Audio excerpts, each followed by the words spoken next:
در ادامه مباحثی که جلسه پیش گفتیم، در این جلسه میخوایم راجع به پنجره هایرارکی و اینسپکتور صحبت بکنیم. پنجره هایرارکی به صورت پیش‌فرض سمت چپ قرار داره و ما توش در واقع توی این پنجره تمام آبجکت هایی که داخل سین داریم رو به صورت سلسله مراتبی میتونیم مشاهده بکنیم. الان یک آبجکت بیشتر تو سین ندارم، همون مین کامرا به صورت پیش‌فرض داخل پروژه‌ای که میسازیم یک سین پیش‌فرض داره و اون سین یک مین کامرای پیش‌فرض.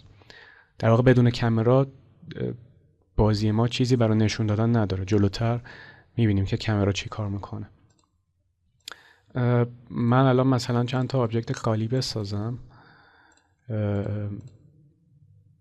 آبجکت یک، دوتا هم حالا اسم دارم، میخوام آبجکت یک رو برای سرچ کردن بهتون نشون بدم. من الان 3 تا آبجکت دارم، میتونم هر کدوم رو جدا سلکت بکنم. چون اینا اسپرایتی ندارن چیزی الان نمیتونیم تو سینمون توی پنجره سین ببینیم، ولی میدونیم که یک سری آبجکت الان داریم. توی هایرارکی من گفتم آبجکت رو سلسله مراتبی میبینم. میتونم یک آبجکت رو بچه یک آبجکت دیگه قرار بدم که جلوتر میبینیم که این کار چه خاصیتی داره. میتونم اسم یک آبجکت رو سرچ بکنم. فرض بکنید صدها آبجکت اینجا داریم و نمیتونیم حالا اسکرول بکنیم و دونه دونه بگردیم. من مثلا میخوام آبجکت یک رو پیدا کنم. آبجکت آندرسکور یک، با سرچ کردنش میتونم اون آبجکت رو پیدا بکنم. کار دیگه اینه که رینیم بکنم یک آبجکتی رو، اسمش رو میذارم 12، یا دیلیتش بکنم، داپلیکیت بکنم.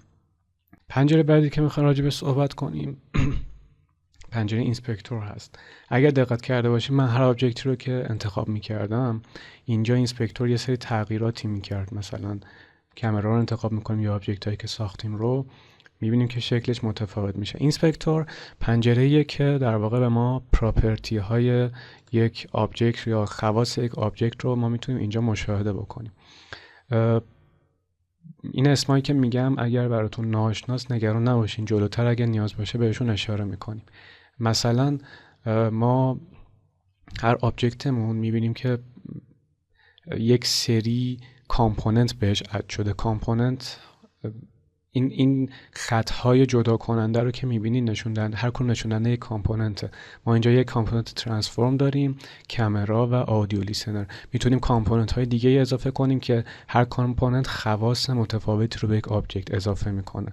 خودمون هم در جلوتر که اسکریپت به آبجکت ها اضافه میکنیم، اسکریپت به عنوان یک کامپوننت به آبجکت اضافه میشه و یک سری خواصی رو به آبجکت اضافه میکنه.